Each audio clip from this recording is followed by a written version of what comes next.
Sunlight host file manager గురించి డీటెయిల్గా ఈ యొక్క వీడియోలో చూద్దాం. ముందుగా మీరు మీ యొక్క కంట్రోల్ ప్యానల్ సి ప్యానల్లోకి అయితే లాగిన్ అవ్వాలి. ఈ యొక్క కంట్రోల్ ప్యానల్లోకి ఎలా లాగిన్ అవ్వాలంటే మీకు 2 ways అయితే ఉన్నాయి. ఒకటి, డైరెక్ట్గా మీరు సి ప్యానల్ యూఆర్ఎల్ ఎంటర్ చేసి లాగిన్ అవ్వచ్చు. cp.sunlighthost.com మీరు టైప్ చేసి ఎంటర్ చేస్తే యూజర్ నేమ్ పాస్వర్డ్ అడుగుతుంది. మీ యొక్క ఈమెయిల్ ఐడి అలాగే పాస్వర్డ్ ఎంటర్ చేసి మీరు లాగిన్ అవ్వండి. ఇక్కడ మీరు మేనేజ్ క్లిక్ చేస్తే డైరెక్ట్గా మీ యొక్క కంట్రోల్ ప్యానల్ అయితే ఓపెన్ అవుతుంది. ఇది ఒక వే. రెండోది ఏంటంటే మీ యొక్క క్లయింట్ ఏరియా నుంచి కూడా మీరు లాగిన్ అవ్వచ్చు. ముందుగా మీరు గూగుల్ ఓపెన్ చేసి ఇందులో సన్లైట్ హోస్ట్ అని టైప్ చేయండి.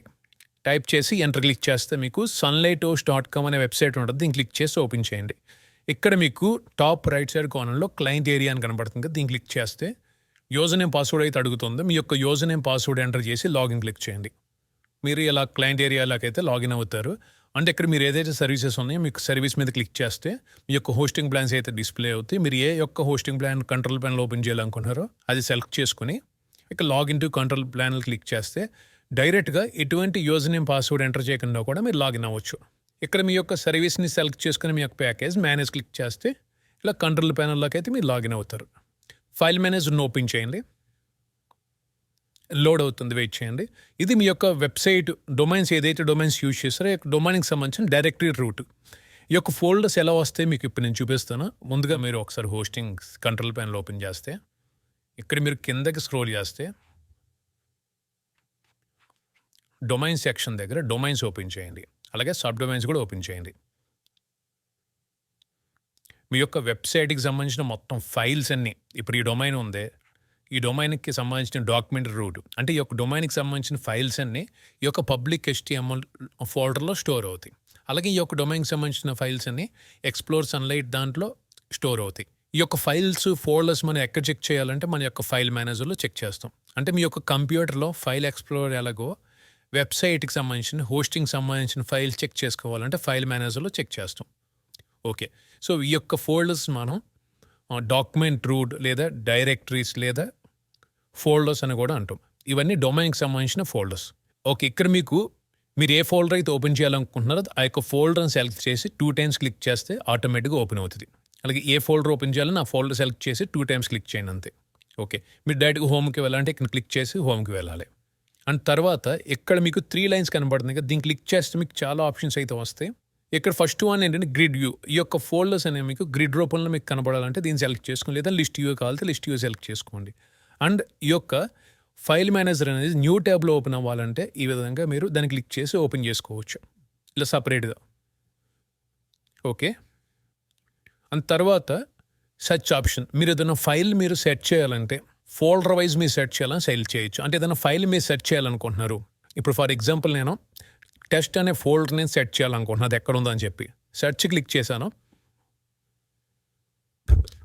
ఇక్కడ చూడండి, నాకు టెస్ట్ అనే ఫోల్డర్స్ ఎక్కడెక్కడ ఉన్నాయని చెప్పి డైరెక్ట్గా నాకు సెర్చ్లో వచ్చింది. దీన్ని క్లిక్ చేస్తే ఆటోమేటిక్గా ఒక ఫోల్డర్ అనేది నాకు ఓపెన్ అవుతుంది. అంటే అదేవిధంగా మీరు ఏదైనా ఫైల్ని సెర్చ్ చేయాలన్నా సెర్చ్ చేయొచ్చు. ఇప్పుడు ఫర్ ఎగ్జాంపుల్ నేను ఇక్కడ ఏదైనా ఫైల్ సెర్చ్ చేద్దాం అనుకుంటున్నా.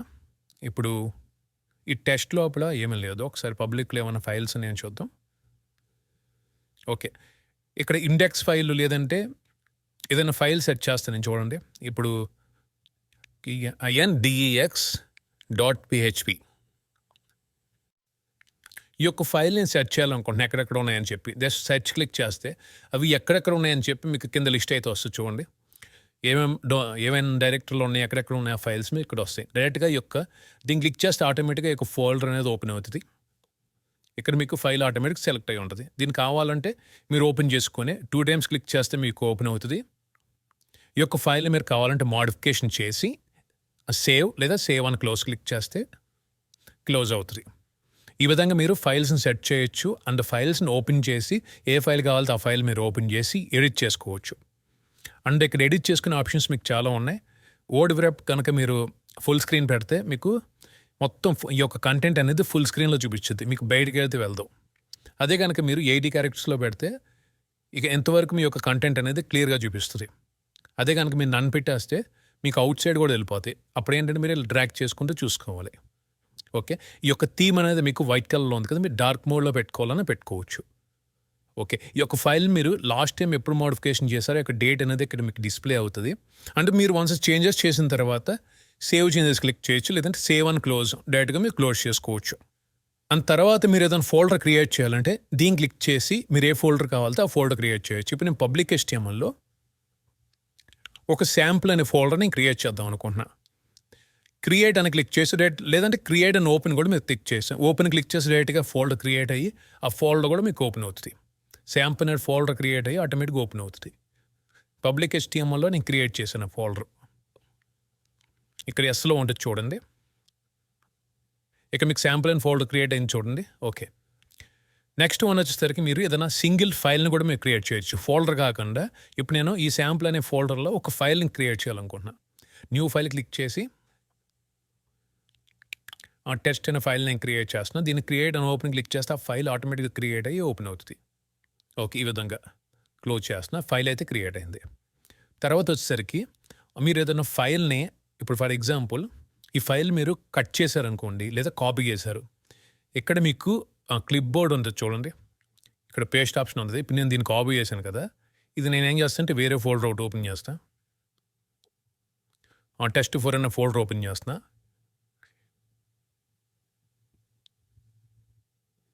ఇక్కడ మీరు ఆ పేస్ట్ క్లిక్ చేస్తే ఆటోమేటిక్‌గా మీ క్లిప్ బోర్డ్‌కి కాపీ అయ్యింది. ఆటోమేటిక్‌గా ఇక్కడ పేస్ట్ అవుతది. ఓకే. నెక్స్ట్ దీన్ని మళ్ళీ నేను కాపీ లేదా కట్ చేస్తున్నా లేదా కాపీ చేసుకుంటున్నా. కాపీ చేస్తే ఏంటంటే అక్కడ ఫైల్ అలాగే ఉంటది. ప్లస్ ఇక్కడ కూడా అదే ఫైల్ డూప్లికేట్ అవుతది. కట్ చేస్తే ఏమవుతుందంటే మూవ్ అవుతది. అక్కడ మొత్తం పోయి ఫైల్ డిలీట్ అయిపోయి ఇక్కడికి మూవ్ అవుతది. ఓకే. ఇప్పుడు నేను కాపీ చేశాను కదా! నేను ఇక్కడ క్లియర్ క్లిక్ చేస్తే ఏంటంటే ఈ యొక్క కాపీ చేసింది మొత్తం క్లిప్ బోర్డ్ నుండి క్లియర్ అయిపోద్ది. ఓకే. తర్వాత వచ్చేసరికి ఇక్కడ నుండి మీరు కాపీ చేసుకోవచ్చు. లేదా రైట్ క్లిక్ ఇచ్చి అన్నా మీరు కాపీ చేసుకోవచ్చు. అలాగే ఇక్కడ కట్ చేసుకోవచ్చు. ఒకసారి నేను కట్ కూడా చూపిస్తా. సెలెక్ట్ చేశా. కట్ ఇది. కట్ చేసుకోవచ్చు. కట్ చేస్తే ఏమైద్దంటే ఇది ఈ పబ్లిక్ HTML test4 నుంచి నేను కట్ చేసి శాంపుల్ ఫోల్డర్‌లోకి నేను పేస్ట్ చేస్తాను చూడండి. పేస్ట్ క్లిక్ చేయొచ్చు. రైట్ క్లిక్ ఇచ్చి పేస్ట్ క్లిక్ చేసినా మీకు ఆటోమేటిక్‌గా వస్తది. ఆల్రెడీ టెస్ట్ ఫైల్ అనేది ఇక్కడ ఉంది. సో ఇక్కడ రీప్లేస్ అని అడుగుతుంది లేదంటే స్కిప్ అని అడుగుతుంది. నేను రీప్లేస్ క్లిక్ చేస్తున్నా. ఓకే. ఇప్పుడు అక్కడ పోద్ది చూడండి. ఇప్పుడు test4లో టెక్స్ట్ అనే ఫైల్ అనేది ఉండదు. ఎందుకంటే నేను కట్ చేశాను కాబట్టి ఫైల్ డిలీట్ అయిపోయి మూవ్ అవుతది. ఓకే. అండ్ నెక్స్ట్ వన్ వచ్చేసరికి ఫైల్ మీరు అప్లోడ్ చేయాలంటే మీ యొక్క సిస్టమ్ నుంచి మీరు అప్లోడ్ చేసుకోవచ్చు. మీకు అప్లోడ్ చేసే ఆప్షన్ ఇక్కడ ఉంటది. లేదంటే గనక ఇక్కడ కూడా ఉంటది. సో మీరు ఏ ఫోల్డర్‌లో అప్లోడ్ చేద్దాం అనుకున్నారో ఆ యొక్క ఫోల్డర్ ఓపెన్ చేసి సో నేను దీన్ని డిలీట్ చేసేస్తాను ఫస్టు. ఈ యొక్క ఫోల్డర్‌ని ఎంప్టీగా ఉంచుతాను.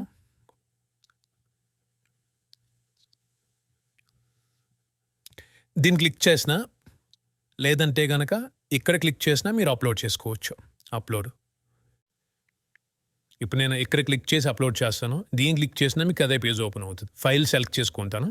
ఫైల్ సెలెక్ట్ చేసి ఇక్కడ నేను అప్లోడ్ చేస్తున్నా. ఇక నాకు ఫైల్ అయితే వచ్చింది. దీన్ని ఇక్కడ మీరు అప్లోడ్ క్లిక్ చేస్తే ఆటోమేటిక్‌గా అప్లోడ్ అవుతది. ఇక్కడ మీకు సక్సెస్ అని వస్తది చూడండి.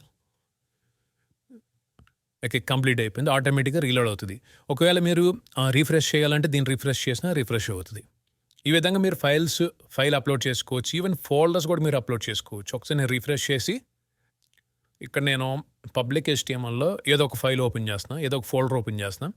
ఇందుట్లో నేను ఇంకొక ఫోల్డర్ అప్లోడ్ చేద్దాం అనుకుంటున్నా. ఇక్కడ అప్లోడ్ క్లిక్ చేయండి.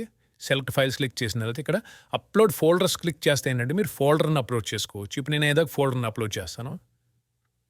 ఇక్కడ నేను ఈ ఫోల్డర్‌ని అప్లోడ్ చేద్దాం అనుకుంటున్నా. మ్యూజిక్ అనే ఫోల్డర్ నేను సెలెక్ట్ చేసి అప్లోడ్ చేస్తున్నా. అప్లోడ్. సో ఇక్కడ మీకు మ్యూజిక్ అనే ఫోల్డర్ వచ్చేసింది చూడండి. మీరు ఇండివిడ్యువల్ ఫైల్స్ అప్లోడ్ చేసుకోవచ్చు. లేదంటే ఫోల్డర్స్ అప్లోడ్ చేసుకోవచ్చు. సో మీ ఇష్టం మీరు ఎలాగైనా అప్లోడ్ చేసుకోవచ్చు. ఒకవేళ దీన్ని మీరు క్యాన్సిల్ చేయాలంటే దీన్ని క్లిక్ చేస్తే ఆటోమేటిక్‌గా క్యాన్సిల్ అవుతది. ఓకే. ఇప్పుడు మీరు మౌస్‌కి రైట్ సైడ్ బటన్ మీరు 2 టైమ్స్ క్లిక్ చేస్తే ఫైల్ అయితే ఓపెన్ అవుతది కదా! ఇలా మీరు ఏ ఫైల్ అయినా సరే జస్ట్ ఏంటంటే 2 టైమ్స్ క్లిక్ చేస్తే ఓపెన్ అవుతది. ఓకే. ఇప్పుడు రైట్ సైడ్ మీరు రైట్ బటన్ క్లిక్ చేయండి మౌస్‌లో మీకు చాలా ఆప్షన్స్ అయితే వస్తాయి. మీకు కట్, కాపీ, పేస్ట్, డిలీట్ ఒకవేళ ఈ ఫోల్డర్ మీరు డిలీట్ చేయాలంటే డిలీట్ క్లిక్ చేస్తే డిలీట్ అవుతది. అండ్ తర్వాత డౌన్లోడ్ ఈ యొక్క ఫోల్డర్‌ని మీరు జిప్ కింద డౌన్లోడ్ చేసుకోవచ్చు. ఈ యొక్క ఫోల్డర్‌ని మీరు కంప్రెస్ చేయాలంటే కంప్రెస్ క్లిక్ చేసి ఇప్పుడు test2 నేను కంప్రెస్ చేస్తున్నాను కాబట్టి test2 అనే ఫైల్ నేమ్‌తో ఈ యొక్క జిప్ ఫైల్ అనేది ఫార్మ్ అవుతది. ఇక్కడ మీకు క్రియేట్ అయిన తర్వాత నేను చూపిస్తాను. ఇక్కడ నాకు ఆటోమేటిక్‌గా క్రియేట్ అయింది చూడండి. test2.zip అని చెప్పి. ఓకే.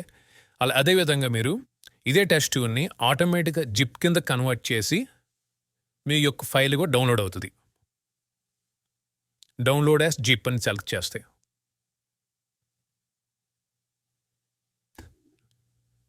ఇక్కడ చూడండి ఆటోమేటిక్‌గా నాకు డౌన్లోడ్ అయితే అయిపోయింది. అండ్ నెక్స్ట్ వన్ వచ్చేసరికి రైట్ క్లిక్ ఇచ్చిన తర్వాత రీనేమ్ అని ఉంది. ఈ యొక్క ఫోల్డర్‌ని మీరు రీనేమ్ కావాలంటే రీనేమ్ చేసుకోవచ్చు. ఈవెన్ ఫైల్‌ని కూడా మీరు రీనేమ్ కావాలంటే రీనేమ్ చేసుకోవచ్చు. ఓకే. తర్వాత వచ్చేసరికి ఇక్కడ రైట్ సైడ్ చూడండి ఈ యొక్క ఫోల్డర్ ఏ పర్మిషన్స్‌లో ఉందని చెప్పి ఇక్కడ మీకు లిస్ట్ అయితే వచ్చింది కదా! ఈ యొక్క పర్మిషన్ మీరు మార్చాలంటే దీన్ని క్లిక్ చేసి ఇక్కడ నుంచి మీరు ఏ పర్మిషన్ కావాలంటే ఆ పర్మిషన్‌కి మీరు చేంజెస్ చేసుకోవచ్చు. ఓకే. తర్వాత వచ్చేసరికి ఫైల్ ఇన్ఫర్మేషన్. ఈ యొక్క ఫైల్ గురించి ఇన్ఫర్మేషన్ అయితే ఉంది. ఎంత సైజు ఏంటి అనేది.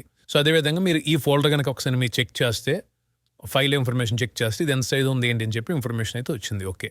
అండ్ నెక్స్ట్ వన్ ఏంటంటే ఫైల్ హిస్టరీ. సన్లైట్ హోస్ట్‌లో ఒక యూనిక్ ఫీచర్ అయితే ఉంది.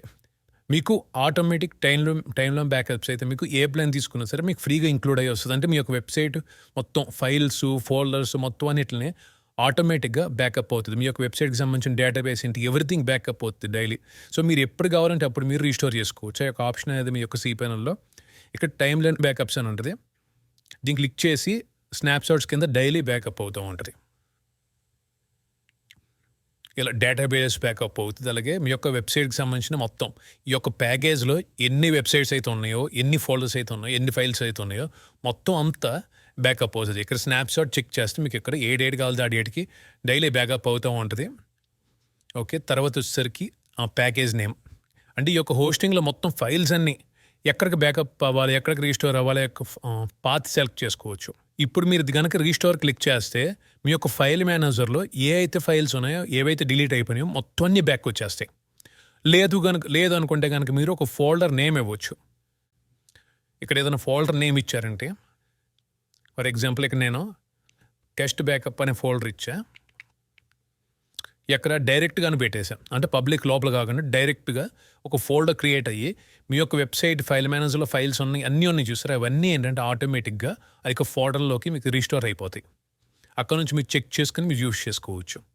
అండ్ నెక్స్ట్ ఏంటంటే మీ యొక్క వెబ్‌సైట్‌కి సంబంధించిన ఫైల్స్ కానివ్వండి లేకపోతే ఫోల్డర్స్ కానివ్వండి మీకు నేను క్లియర్‌గా ఇది న్యూ అకౌంట్ కాబట్టి మీకు అది హిస్టరీ చూపించలేకపోతున్నా. ఒకవేళ మీకు 30 డేస్ లేదా 20 డేస్ అవుతే గనక మీరు ఈజీగా హిస్టరీ చూడొచ్చు. ఒకసారి మీరు ఇక్కడ నేను చిన్న వీడియో చూపిస్తాను మీకు. ఇదిగోండి ఇక్కడ మీరు టైమ్‌లైన్ బ్యాకప్స్ క్లిక్ చేస్తే ఇక్కడ స్నాప్‌షాట్ క్లిక్ చేస్తే ఏ డేట్ కావాలో ఆ డేట్‌కి మీరు సెలెక్ట్ చేసుకొని ఫైల్స్ అన్ని రీస్టోర్ చేసుకోవచ్చు. ఇదొక ఆప్షన్. రెండోది ఏంటంటే మీ యొక్క ఫైల్ మేనేజర్‌లో ఫైల్ హిస్టరీ క్లిక్ చేసిన తర్వాత మీకు ప్రతి డేటా యొక్క ఫోల్డర్ లేదా ఫైల్ అనేది బ్యాకప్ అవుతూ ఉంటుంది. సో మీకు ఏ డేట్ కావాలో ఆ డేటు మీరు జస్ట్ రీస్టోర్ క్లిక్ చేస్తే ఆ యొక్క ఫైల్ అనేది ఆ డేట్‌కి రీస్టోర్ అయిపోద్ది. ఈ విధంగా ఎప్పుడైనా మీరు పొరపాటుగా కూడా ఏదైనా కంటెంట్ చేంజెస్ చేసినా ఏదైనా ప్రాబ్లమ్ వచ్చినా ఏదైనా ఇప్పుడు ఫర్ ఎగ్జాంపుల్ ఈ యొక్క ఎక్స్‌ప్లోరు ఇక్కడ ఒకసారి మీకు చూపిస్తాను. ఈ యొక్క వెబ్‌సైట్‌కి నాకు ప్రాబ్లమ్ వచ్చింది. కొన్ని ఫైల్స్ డిలీట్ అయిపోయింది. అప్పుడు నేనేం చేస్తానంటే ఫైల్ మేనేజర్ ఓపెన్ చేసి ఈ యొక్క డైరెక్టరీ ఇదే కదా! ఇది హిస్టరీ క్లిక్ చేసి ఫోల్డర్ హిస్టరీ క్లిక్ చేసి ఏ డేట్‌కి నా వెబ్‌సైట్ వర్క్ అయిందో ఆ డేట్‌కి రీస్టోర్ క్లిక్ చేస్తే ఆ డేట్‌కి రీస్టోర్ అయిపోద్ది. మీకు క్లియర్‌గా ఈ యొక్క timeline backups, folder history, file history గురించి సెపరేట్‌గా వీడియో ఉంది మన ఛానల్‌లో. ఒకసారి ఆ వీడియో చెక్ చేయండి మీకు క్లియర్‌గా అర్థమవుతది. అండ్ నెక్స్ట్ ఫైనల్ వన్ ఏంటంటే ఇప్పుడు మీరు ఈ యొక్క ఫోల్డర్‌లో అసలు ఏమేం ఫైల్స్ ఎంత సైజ్ తీసుకుంది ఏంటి అని చెప్పి క్లియర్‌గా రిపోర్ట్స్ అయితే ఇస్తది. ఇక్కడ మీరు ఫోల్డర్ సెలెక్ట్ చేసి గెట్ డిస్క్ యూసేజ్ అని క్లిక్ చేస్తే ఇది లోడ్ అవుతుంది. మీరు క్లోజ్ చేసినా మళ్ళీ ఇక్కడ దీన్ని క్లిక్ చేసినా సరే దీన్ని ఓపెన్ చేసుకోవచ్చు. ఇలా మీరు ఏ ఫోల్డర్ కావాలంటే ఆ ఫోల్డర్కి గెట్ డిస్క్ యూసేజ్ క్లిక్ చేస్తే ఇది లోడ్ అయ్యి మొత్తం మీకు క్లియర్ రిపోర్ట్ అయితే ఇస్తుంది. ఇది లోడ్ అయిన తర్వాత మీకు నేను చూపిస్తాను. సో కంప్లీట్ అయితే అయిపోయింది. మీరు దీన్ని క్లిక్ చేస్తే ఇక్కడ చూడండి అసలు ఏమేమి ఫైల్స్ ఉన్నాయి, ఎంత సైజ్ తీసుకుంది, ఏమేమి డైరెక్టరీస్, ఆ డైరెక్టరీస్ ఏంటి మొత్తం ఇక్కడ మీకు లిస్ట్ అయితే చూపించింది చూడండి. ఏ ఎక్స్టెన్షన్స్ ఎంత సైజ్ తీసుకుంది విత్ మీకు పై చార్ట్స్ మీకు డయాగ్రామ్ రూపంలో క్లియర్గా డిస్క్ రిపోర్ట్ అయితే మీకు ఇక్కడ ప్రొవైడ్ చేయడం జరుగుతుంది. అదేవిధంగా టెస్ట్ క్లిక్ చేస్తే ఇందులో మొత్తం ఫైల్స్ ఏం లేదు కాబట్టి ఎంటీ అయితే మీకు చూపిస్తుంది. ఈ విధంగా రిపోర్ట్స్ చెక్ చేసుకోవచ్చు. అండ్ ఇంకొకటి ఏంటంటే మీరు ఏదైనా ఫోల్డర్ డిలీట్ చేయాలంటే 1 బై 1 డిలీట్ చేస్తున్నారు కదా! అలా కాకుండా మీరు మల్టిపుల్‌గా అన్ని ఫైల్స్ ఒకేసారి డిలీట్ చేయాలంటే ఫర్ ఎగ్జాంపుల్ ఇందుట్లో ఈ ఫోల్డర్‌లో ఉన్న ఫైల్స్ అన్నీ ఒకేసారి నేను డిలీట్ చేయాలనుకుంటున్నా. ఎలా డిలీట్ చేయాలి? మీరు ఒక ఫైల్‌ని సెలెక్ట్ చేసి మీ కీబోర్డ్‌లో కంట్రోల్-ఏ క్లిక్ చేయండి. మీరు విండోస్‌లో అయినా సరే, మ్యాక్‌లో అయినా సరే కంట్రోల్-ఏ క్లిక్ చేయండి. ఆటోమేటిక్‌గా ఫైల్స్ అన్నీ సెలెక్ట్ అవుతాయి. ఇప్పుడు మీరు రైట్ క్లిక్ ఇచ్చి డిలీట్ క్లిక్ చేస్తే మొత్తం అన్నీ డిలీట్ అవుతాయి. ఇదొకటి. రెండోది ఏంటంటే మీరు దీన్ని గ్రిడ్ షేప్‌లో పెట్టుకొని మీరు ఎక్కడ పక్కన క్లిక్ చేసి అన్నీ అన్‌సెలెక్ట్ అయిపోతాయి. ఇక్కడ నుంచి ఇక్కడి వరకు ఇలా డ్రాగ్ చేయండి. మొత్తం సెలెక్ట్ అవుతాయి. ఇక్కడ నుంచి ఫర్ ఎగ్జాంపుల్ నేను ఈ ఫైల్స్‌ని డిలీట్ చేయాలనుకుంటున్నా. ఇక్కడ రైట్ క్లిక్ ఇచ్చి డిలీట్ క్లిక్ చేసినా లేదంటే మీ కీబోర్డ్‌లో డిలీట్ క్లిక్ చేసినా డిలీట్ అవుతాయి. డిలీట్ అయినాయి చూడండి. ఇప్పుడు ఈ 2 నేను డిలీట్ చేయాలనుకుంటున్నా. ఈ 2 సెలెక్ట్ చేసి కీబోర్డ్‌లో నేను డిలీట్ క్లిక్ చేసినా డిలీట్ అవుతున్నాయి. అండ్ నెక్స్ట్ వచ్చేసరికి ఇప్పుడు ఒకటి సెలెక్ట్ చేసి కంట్రోల్-ఏ క్లిక్ చేస్తున్నా. అన్నీ సెలెక్ట్ అయినాయి. రైట్ క్లిక్ ఇచ్చి మీరు కాపీ చేయొచ్చు, కట్ చేయొచ్చు. కీబోర్డ్‌లో కూడా మీరు ఇప్పుడు కంట్రోల్-ఏ క్లిక్ చేస్తున్నా. మొత్తం అన్నీ సెలెక్ట్ అయినాయి చూడండి. లేదంటే రాన్న మీరు డ్రాగ్ చేసి సెలెక్ట్ చేసుకోవచ్చు. కంట్రోల్-ఏ అన్నా నొక్కొచ్చు. డ్రాగ్ అన్నా చేసి మొత్తం సెలెక్ట్ చేసుకొని రైట్ క్లిక్ ఇచ్చి కట్ చేయొచ్చు, కాపీ చేయొచ్చు. అలాగే డిలీట్ క్లిక్ చేస్తే లేదా కంప్రెస్ చేయొచ్చు. డిలీట్ క్లిక్ చేస్తే మొత్తం అన్ని ఫైల్స్ డిలీట్ అవుతాయి. సో మీకు ఈ యొక్క ఫైల్ మేనేజర్ ఎలా యూజ్ చేయాలని చెప్పి మీకు కంప్లీట్‌గా అర్థమైంది నేను అనుకుంటున్నా.